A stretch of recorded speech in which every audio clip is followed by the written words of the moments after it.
శ్రీమాత్రే నమః. నారాయణి టాక్స్ ప్రేక్షకులకు స్వాగతం. ఈరోజు మనం ఈ వీడియోలో శ్రీ క్రోధినామ సంవత్సర 2024-25 సంవత్సరానికి ఉగాది పంచాంగ శ్రవణం తెలుసుకుందాం. సింహరాశి వారికి 24-25 సంవత్సరం ఎలా ఉంటుందో తెలుసుకుందాం. సింహరాశిలోకి మఖ 1, 2, 3, 4 పాదాలు, పొబ్బ 1, 2, 3, 4 పాదాలు, ఉత్తర 1వ పాదం వస్తుంది. ఈ రాశి వారికి ఆదాయ వ్యయాలు చూసుకుంటే కనుక ఆదాయం 2, వ్యయం 14. అదేవిధంగా రాజ్యపూజ్యం అవమానాలు చూసుకుంటే కనుక రాజ్యపూజ్యం 2, అవమానం 2గా ఉన్నాయి. ఈ సంవత్సరం సింహరాశి స్త్రీ పురుషులకు గురుడు రాజ్యస్థానంలో, శని సప్తమంలో, కేతు ద్వితీయంలో, రాహు అష్టమంలో ఉన్నారు. ఈ రాశి వారికి వారి సొంత నిర్ణయాల వల్ల కొంత సమస్యల నుండి బయటపడగలుగుతారు. ధనం విషయంలో కొంత ఇబ్బందులు తప్పవు. ఆరోగ్య సమస్యలు కూడా వీరికి ఇబ్బంది పెడతాయి. ఖర్చులు కూడా ఆకస్మికంగా ఏర్పడతాయి. ఎదుటివారి నుండి కొంత నిరాశ ఎదురవుతుంది.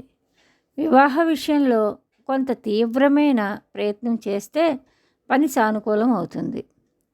కుటుంబం పట్ల విధేయులుగా ఉండుటకు ప్రయత్నించాలి. ఏ పనైనా నిబద్ధతతో చేయలేకపోతే చాలా ఇబ్బందులు ఎదుర్కోవాల్సి వస్తుంది. స్థలాలు కొనుగోలు చేయుట, ఇళ్ళు కొనుగోలు చేయటంలో కొంత జాప్యం జరిగినా పని అవుతుంది. దైనందిన జీవితంలో విభేదాలు లేకుండా సాఫీగా సాగాలనే ఆలోచనతో ఉండాలి. లేకుంటే అనుకున్న పనులు సాగవు. స్నేహితుల వల్ల ఇబ్బందులు తలెత్తవచ్చును, జాగ్రత్తగా ఉండాలి.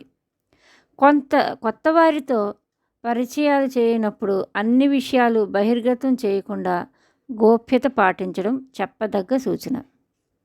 ఎదుటివారు మాట్లాడిన మాటలు పూర్తిగా వినకుండా మీరు మాట్లాడటం వల్ల ఇబ్బందులు ఎదుర్కోవాల్సి వచ్చే అవకాశం గలదు, జాగ్రత్త. మొత్తం మీద మిశ్రమంగా ఈ సంవత్సరం గడిచే అవకాశం గలదు. ఇంకా ఈ రాశి వారికి మనం పరిహారాలు చూసుకుంటే కనుక నరసింహస్వామికి రోజు నమస్కరించడం, గణపతి ఆరాధన, చిన్నపిల్లలకి స్వీట్స్ పంచడం చెప్పదగ్గ పరిహారాలు.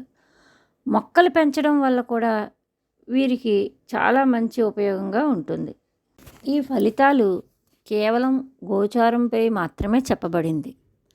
మన జాతక చక్రంలో గ్రహాల యొక్క స్థానాలు బాగుండి, దశ అంతర్దశ బాగుండి, అష్టకవర్గులో బలం బాగుంటే మనకి ఇందులో ఇబ్బందులు వచ్చే అవకాశం ఉండకపోవచ్చును.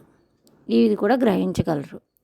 పూర్తి జాతక విశ్లేషణ చేయించుకుంటేనే మనకి పూర్తి వివరాలు తెలుస్తాయి.